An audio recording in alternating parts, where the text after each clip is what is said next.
everyone, and welcome to another episode of BookGoodies podcast series for authors.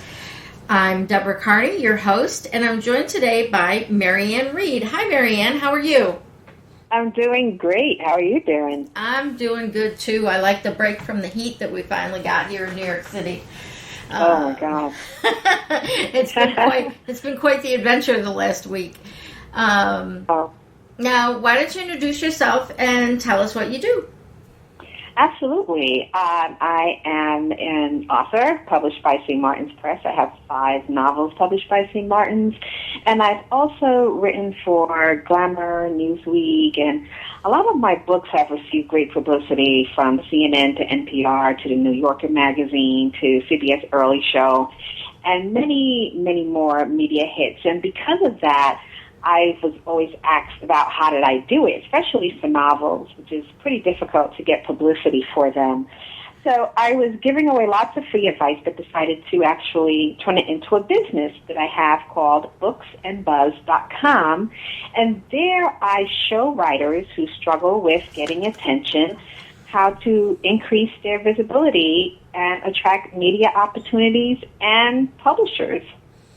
I love it. I love the name of the company, Books and Buzz. That's just awesome. Thanks. How did you come up with that? Just because one day you were talking about it and boom, there it was? I wish it was that easy, but no.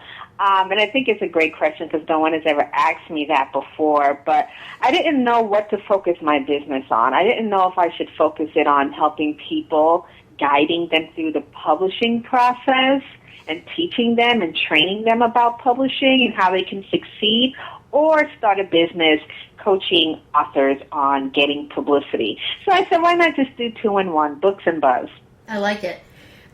Because first you have to know how to get published, but then after that you have to know how to get PR. And many, many of our listeners do not know anything about PR. So, great. Great and not so great at the same time. But that's why I'm here. Exactly. Well, and, if you can give us some hints and tricks to get started, then I'm sure they'll want to go over to your site and see what you have available there. So, for an author what are some of the first things that you ask an author when they call you and inquire about your services? I ask them what are they already doing, and I get to know from there how far they're willing to go and how much they're willing to stretch out of their comfort zone. So I usually like to know what they're working with and how is it working for them. Mm-hmm. As far as in the publishing area, or because you help with both, right? You do both coaching? Right, I do. I coach. And whether it's getting them published or coaching them on what to do after the book is published. And it's usually a 20-minute getting acquainted call that I usually do if people are interested in working with me. So once I'm able to get an idea of where they're at, I help them, and I help them get out of their comfort zone. I help them get away from the computer and social media and really get out in the world, create a big, fat promise to their audience, and find a way to deliver that promise. So it's no longer about, how I can get, people to buy my book, but how can you get people to champion for you? How can you get people connected to a larger cause? So it's not just, how to sell my book, but also how to sell yourself. And that's a really good point, because a lot of, authors, they have their book to sell, but people want to read their book because they get to know the author through the book, and they want to know more about the person who wrote it. I haven't done a lot of reading lately, but I always know that I like to know what's going on behind the scenes. Like when Judith Krantz came out with her novels, so many years ago, when she was already over 50, I was fascinated because I read the novels first, and then I found out that she was over 50, and at the time I was like 30 or something, and she was like, that was like my idol. I'm like, how can you start being a successful writer that late in life? And it was a fascinating story for me, and it made me more connected to her. Right. Absolutely. And I think, unfortunately, a lot of writers don't have role models that they're looking to. What they usually go to, and we're talking about the problems here, which is, a good way to start so that people can identify with this. Mm-hmm. That it's, social media is free, it's comfortable, you're at home.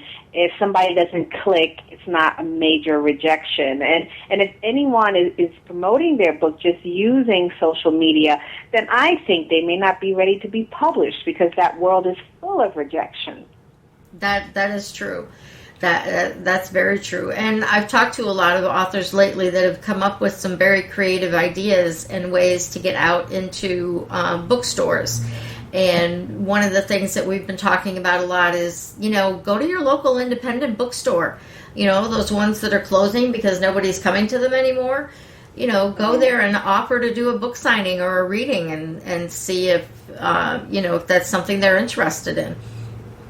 Yeah, I think that's one way of doing it, really getting yourself comfortable in front of people. So I tell my clients, I'm always talking about increasing their visibility so they can attract opportunities effortlessly, so they're not like pushing so hard, so that opportunities like media opportunities can come to them. So when I say increasing their visibility, I'm talking about also doing speaking engagements, doing live workshops, writing articles, really stepping out of your comfort zone, maybe even causing a little bit of controversy, maybe making a claim, maybe doing some research about the themes in your book and seeing how what you're writing about applies to everyday life and turning themselves into experts.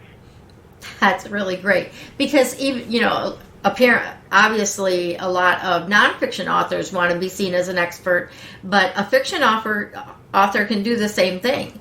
You can research where you have your characters, who your characters are and where they came from, and become an expert about that place or, the history or whatever encouraged you to make that a scene in your book and where that came from, that you decided to be in that place.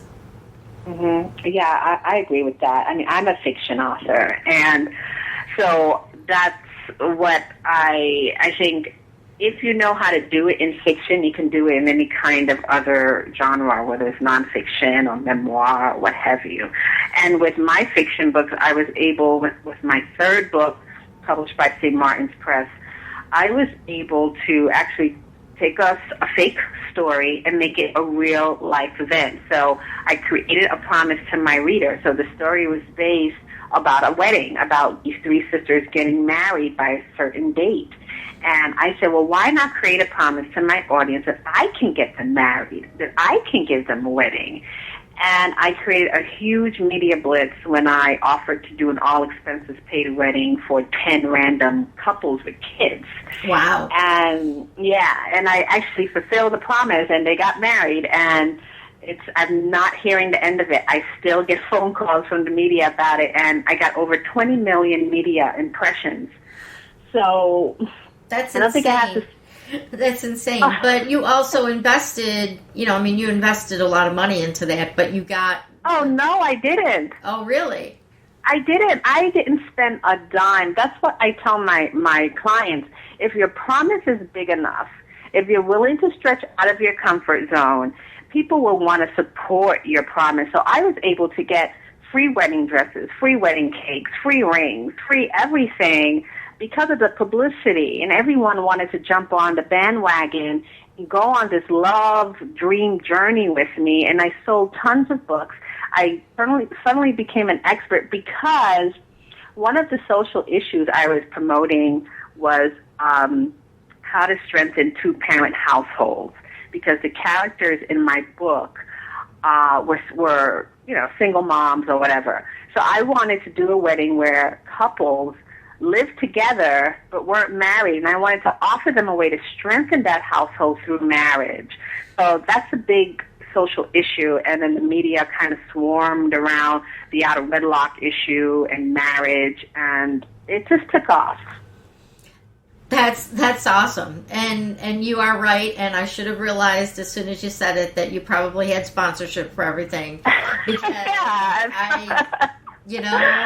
But it's good for our listeners to hear that and to not just make the assumption, because in their minds they would probably be thinking the same way I was, that she had $100,000 to spend on these 10 weddings, and I don't have that kind of money, and you didn't either. So. Exactly. I mean, to be honest with you, I spent $117 at Party Central for tablecloth. I love it. And you got all this really expensive stuff donated, and you couldn't get tablecloths from Party Central donated. Such is life. Look at the opportunity that they missed. I love it. But, I don't know how... apparently you're a very outspoken person, but that's, that's what it takes. And like you said, a lot of writers are shy. So you need to find out, what your job is to find out what their strengths or weaknesses are, and to play on their strengths and help them get over their weaknesses. Absolutely. I consider myself an introvert who is extroverted when need be, but I do like my alone time, and I don't really like to be the center of attention always. Mm-hmm. But I realize if I'm writing this book, there are millions of people, if not thousands of people, that I'm not reaching. And how can I not only shortchange myself, but also shortchange them? Someone who could be changed or enhanced, or maybe whatever, because you have to believe that you have something of value to give. And once I talk to my clients about that, about the audience they could attract, about the message that really can help change lives, they see it in a bigger way. They see it bigger than themselves, and something that they can really do. And you just hit it right on the head, is that every book that's written is sharing some kind of emotion, some kind of, whether it's science fiction, fantasy, nonfiction, memoir, like you said, any genre at all, fiction, nonfiction, outer space fantasy. There's still a human connection that you can be made during the writing of that book. There's a reason that book was written, and it wasn't just for the writer to put stuff on paper. There is a message in every book. Yes, absolutely. And you are the one who pulls that out of everybody. Yeah, because a lot of people, when I ask them to tell me about their book, they want to give me a paragraph, what it's about. That's not going to sell a book to a major publisher. If it can't be summed up in one sentence, it's not high concept enough. So we work on really clarifying what the book is about, clarifying the message, and looking at social issues and things that they're interested in, and associations and article ideas and platform building techniques that can really increase their visibility, because they need the help. Because if most of your time is spent on the computer because you're shy or you're lazy, let's just admit it, some people are lazy. Yeah, that's and true. The other half just doesn't have the time because they work so many hours. Mm-hmm. So when you're dealing with that, sometimes it just takes me to really inspire them enough to help themselves, so that they get out of that perpetual cycle. You know how it goes. It's like around and around. Mm-hmm. There's no kind of elevation in their work or in their book. Yeah, they just, and again, you have such creative ideas. I mean, you've already done creative things with your own books that, it's a talent to be able to look at other people's books and see what the author doesn't see, and because you're not as close to the story, and to see what kind of publicity things might be the things they need to do. Absolutely. I also think that, your point about, leading workshops or speaking, once you have a book, you have already put yourself in front of the world. Uh-huh. And even though you did it behind a paper and a computer, you're already out there. They're already reading it. They're already, accepting or rejecting it. So you might as well take that next step and be out in front of them in person. Absolutely. And some of my clients, when I first met them, they would say things like, well, Jackie Collins, she didn't need to, go out there, and she didn't need to do this, or, Dan Brown, these people didn't need to put themselves out there. All they did was write, and they became bestsellers.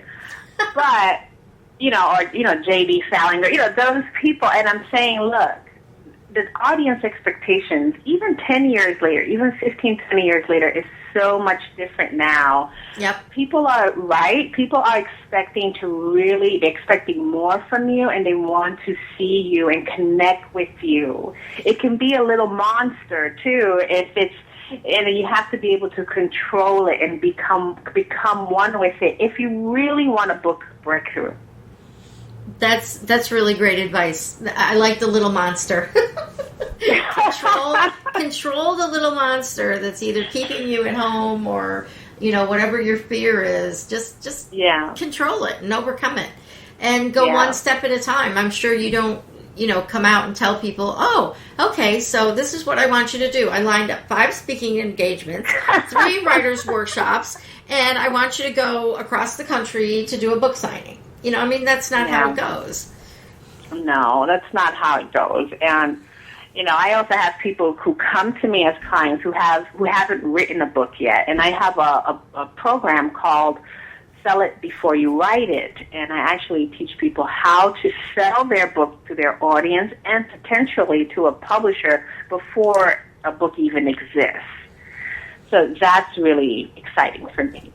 And that's something that people can find on the internet, or that's something you do in person? That's something they could find at booksandbuzz.com. And in New York City, I also have a Meetup group where once a month I hold live workshops about it. So if they're interested, they can go to meetup.com and sign up for Sell It Before You Write It Meetup group.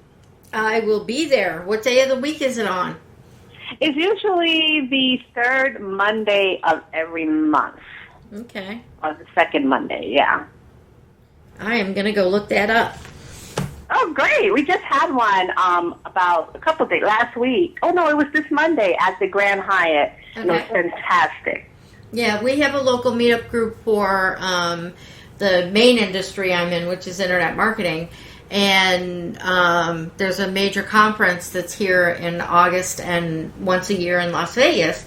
And in between, there were so many people that go to the conference that wanted to start meeting people on a local level in a smaller group setting that, we have a meetup group that meets the 4th Tuesday or the last Tuesday of every month in Manhattan. So great. I totally agree with you that, you're having meetups that are on this topic, but just to get to know the people and to know that there's other people like you that are in your situation helps you to come out of your shell and helps you to be, not so worried about things.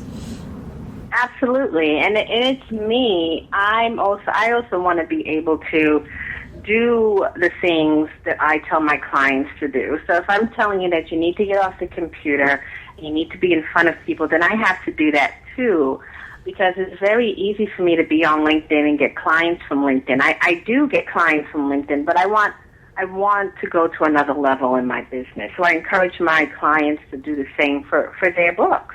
Right. Do you have any upcoming speaking engagements other than your meetup groups? Well, right now we're working on the calendar for 2013, so I won't have any definite dates right now, but I'll be listing them on my website, booksandbuzz.com, in the next coming months. Okay. But for now, the Meetup group is something that I do on a continuous basis. Okay. Now, I kind of skipped over the other thing that you do, which is coaching them to coaching writers that already wrote something. And what do you recommend to them about publishers? Like, I'm sure that there are some that you would push toward traditional, some toward small press, and some toward indie. Well, most of I usually push them towards traditional, only because I like for them to start at the top. And the top for some people is really scary feeling. So I see no problem shooting for the top. Getting the agent is free. It doesn't cost anything. And if they want, at the same time, they can explore the small publisher on their own, or they can explore self-publishing on their own. So I encourage them really to don't leave, any doors unopened. Okay.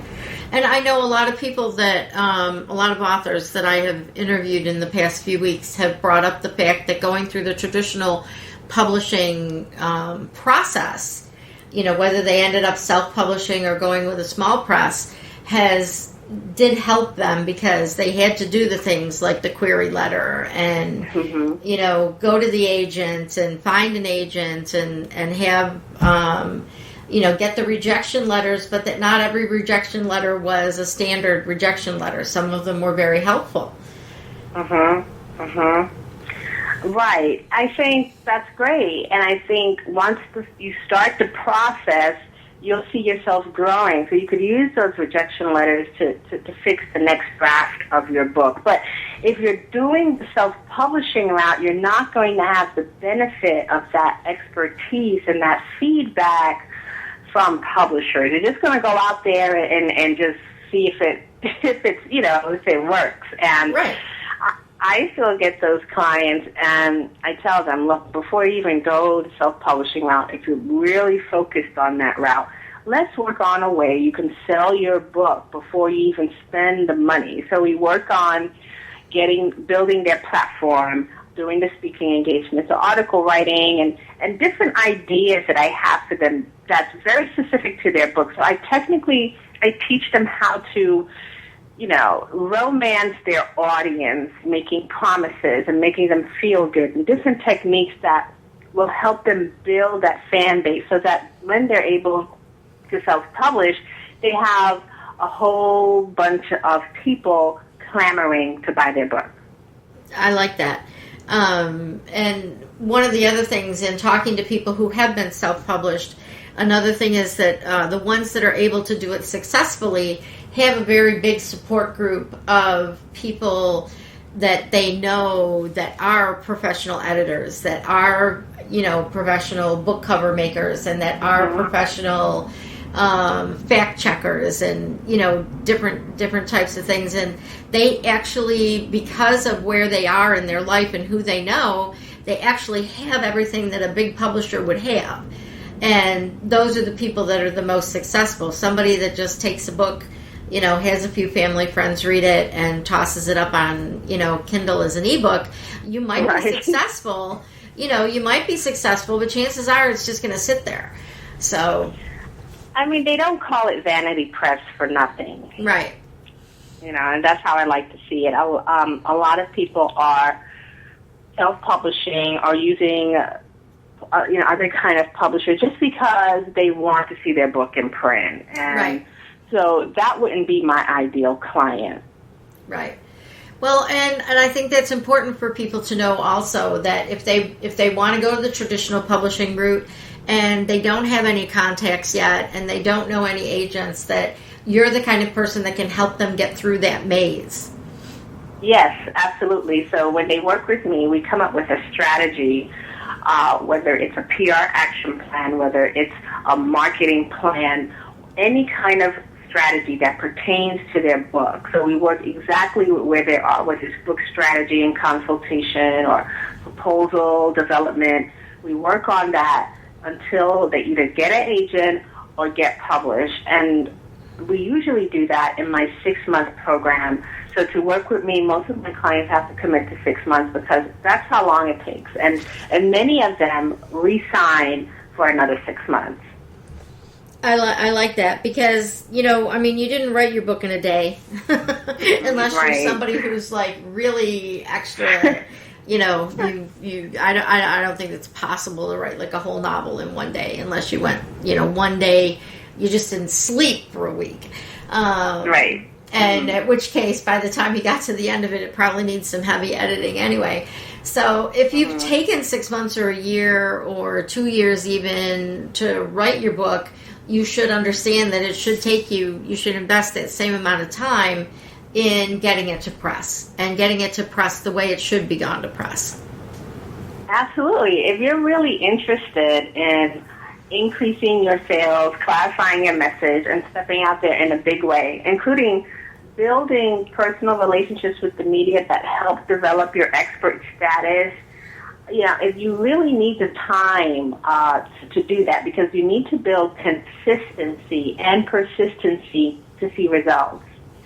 And I also help clients with launching and relaunching their books. So a lot of people may have tried to do it on their own and they've given up, so they want to relaunch their book. So we work on strategies for that too. Well, and I think that, like for somebody like me, I took something that my son wrote and I created a self-published book about it, or based on the story. And through just the experience of having done that, and then through the experience of talking to other authors and talking to people like you, I'm learning the elements that were not in the book yet, because it was a draft that I took over and, reworked a little bit. And now I'm hearing things that, it isn't just, it shouldn't just me be taking his manuscript and turning it into a book. It should be me perfecting the book and working on it. And I know there's sequels, so to your point, I need to build an audience, and I might want to try and take it to a major publisher if I know now that there is a message in the books and that there is a message that I want to convey, and that, the story behind them is strong enough to try and go forward with them. Right, and that would also help whatever that message is connect to other parents, other children, and develop your profile, your platform, and increase your visibility.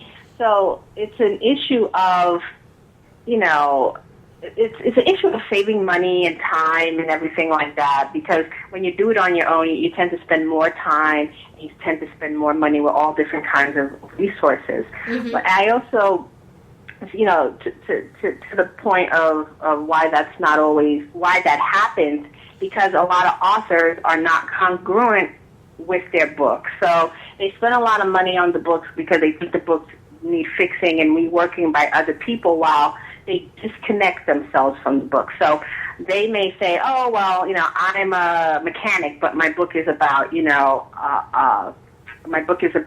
homeless children in the Middle East.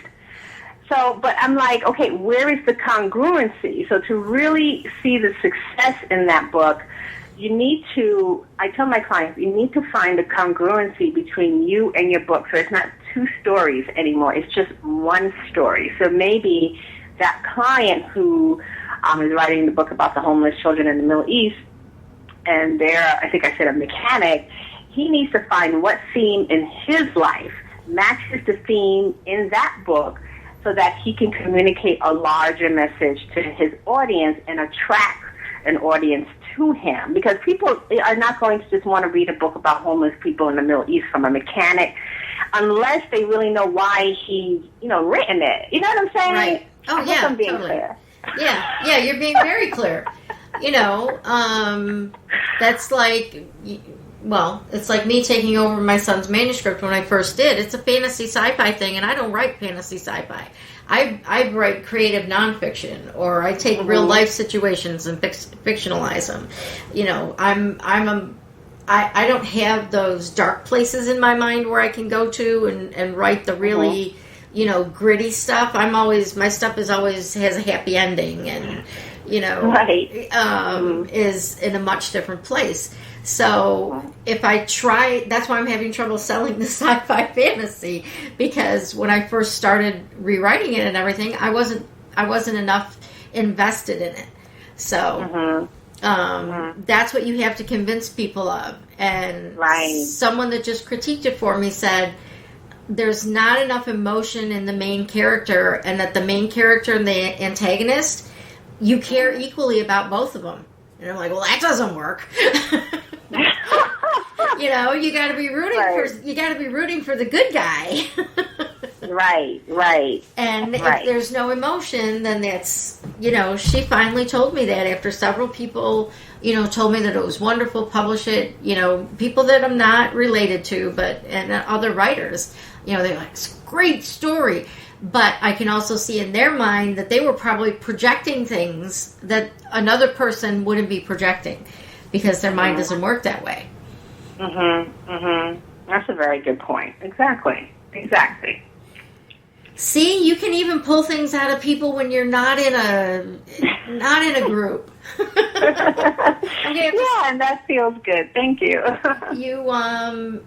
And that's why someone like you providing the service that you do is important, because it's not just that you're doing something to make money. You're doing something because you believe in the writers that come to you, and you really want to make them succeed. Yes, I do. And that's why I don't work with everyone, because if I really don't feel connected to you or the story, I'm not, and I don't see how I can help it, I won't take on someone as a client. So I really have to connect with the person. They have to connect with me so we can work together. So my ideal client is usually someone who's very high achieving and also wants to turn their book into a business. That's my ideal client. Yeah. And a book as a business is something that, a lot of people sitting home writing their novels don't think about. They just want to get this book out of their head and get it down so that they can, because they're a storyteller. And it's fine to be a storyteller because, some of us are really, really good storytellers and others not so much. And if you're a really good storyteller, tell your story, get the book out of you. But then realize that if you want to be successful, you now have to take those characters. And look at J.K. Rowling. She didn't get rich just off the books. Right. She got rich off of all the stuff she created around the books. Yes. So glad you brought that up. Yeah. There's Harry Potter everything now. And I had to share a funny story because my boyfriend is like in his 40s and he's never had kids, and I had kids that were read the whole series of Harry Potter books, and we were walking in a park, and there was a father and daughter that were walking by, and the daughter said, "So Dad, do you really think there are muggles in the world? And does the magic wand really do this particular thing?" And my boyfriend turned around and looked at me and said, "What happened? Who asked their parents that?" And I said, "Parents that read Harry Potter." I said, these are, they create, not only did she create a whole new world for herself, but she created a whole new, kids talk to their parents about the world that she created. Right, exactly. Yes. It's like a whole... It's almost like she created another dimension, and also she probably created and helped facilitate a lot of child-parent bonding, because those books are long. Yes. So sometimes, the parent has to read the book to the child at night, and it's quality time. It's time spent discussing, something different besides TV and what happened at school today, but something larger that stretches the imagination. Yep, exactly. And I cheated. My sons and I used to travel a lot, so we put them in we bought the audiobooks unabridged, and put them in the car while we were traveling, and would listen and discuss them while we were traveling. So I like that. Yeah, traveling. Yeah, because reading in a car is bad. I've learned the hard way. Yeah, especially if the driver's doing it. That's not a good idea. Right. But I can listen to an audiobook, and I learned fast never to buy an abridged audiobook. I did that for an author that writes very long, detailed books, and I bought an audio version of it, and it was only an hour and a half, and I'm like, it takes me 10, 12 hours to read one of his books. What do you mean you're going to read me the whole thing in an hour and a half? And I started listening after I had, been looking at the book in a bookstore. Actually, I probably bought the hardcover, and I just wanted to listen because it was easier. And I'm like, they just skipped over a whole bunch of stuff. I'm like, I don't like this. So, anyway, interesting. A little off topic. Sorry about that. But that's okay. Well, and it also goes along with you recommending what formats people should put their book in. Is that something that you do as well? Is, how should they be published? Should they be hardback? Should they be digital? Should they be audio? Well, I sort of get them more into just exploring the best way. So we usually just look at traditional. That's like 80% of my clients want to be traditionally published. Mm-hmm. And the other percent don't want that. They want to do it on their own. So I do my best to convince everyone to try the traditional route because, there's this myth out there that industry is dying. But the truth is that they're catching up finally to this whole ebook craze, and they're doing it bigger and better than other digital or just as good as digital publishers. And this whole myth that the industry is dying is stopping people from pursuing it. So that makes more room. Oh, so good point. This is the opportunity. This is the time to seek a traditional publisher. That's a really good point. And not only traditional publishers don't want to go the way that the music companies did, the labels that, got all, they got overwhelmed and they ignored it. If you're in the publishing industry and you're one of the top players, you, of course, don't want to lose your revenue, which means you need to keep up with the way people are consuming information now. So if someone wants to read on a Kindle or on a Nook or someone, because we spend half our lives not at home anymore. We're always at the beach or at the doctor's office or at the, on the way to wherever. Time on planes and all that kind of thing. If people want to have their book collection, the entire collection on an electronic device, so be it. And I think the publishing houses just needed time to realize that this is just a new way people want to consume information. Right. And and they have. And now they're full-fledged, moving forward, and keeping up. That's awesome. Well, this has been a really great discussion, Maryann. I appreciate so much that you came on our podcast and talked about Books and Buzz. I will definitely, when we get the show notes up, we will be sending people to booksandbuzz.com. And if you had any last parting thoughts that you would give our listeners, what would it be? I would tell them to definitely dream a bigger dream for their book, to step out of their comfort zone, come up with a promise to their audience that sounds a little scary. And if it does, that means that it's media attractive. That's a good point. The media doesn't like anything safe. They want something different. Right, they want something different. And if they're looking for tools, free advice, free ebooks, and free steps and tips on how to do this, they can go to booksandbuzz.com, sign up, and they can get access to all the free content-rich resources. That's awesome, Maryann. Thank you so much. And for all of our listeners that are listening on iTunes, Maryann just told you where to go. And I also want to invite you to come to BookGoodies.com and do a search for Books and Buzz and find the podcast and make any comments, ask questions. And also, if you're an author or a service for authors, if you can go to BookGoodies.com and in the top navigation, you'll see a contact us form that'll allow you to, make suggestions for topics you'd like us to cover. And also, ask to be a guest yourself. And we also have a tab for tell us about your book. So you can also submit your book information to us. And you can find us on Twitter and Facebook at twitter.com/bookgoodies and facebook.com/bookgoodies, and that's IES. And you can find me at deborahcarney.com or at on Twitter at twitter.com/Loxley, LOXLY, like in Robin Hood. I'm Robin of Loxley. I help people get richer. I don't take from the poor. I don't take from the rich, but I help the poor get richer.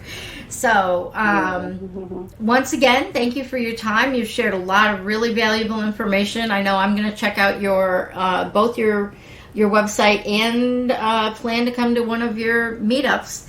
And as always, we'd like to thank Geekcast.fm for hosting our podcasts. And everybody keep writing and have a great day. Thank you.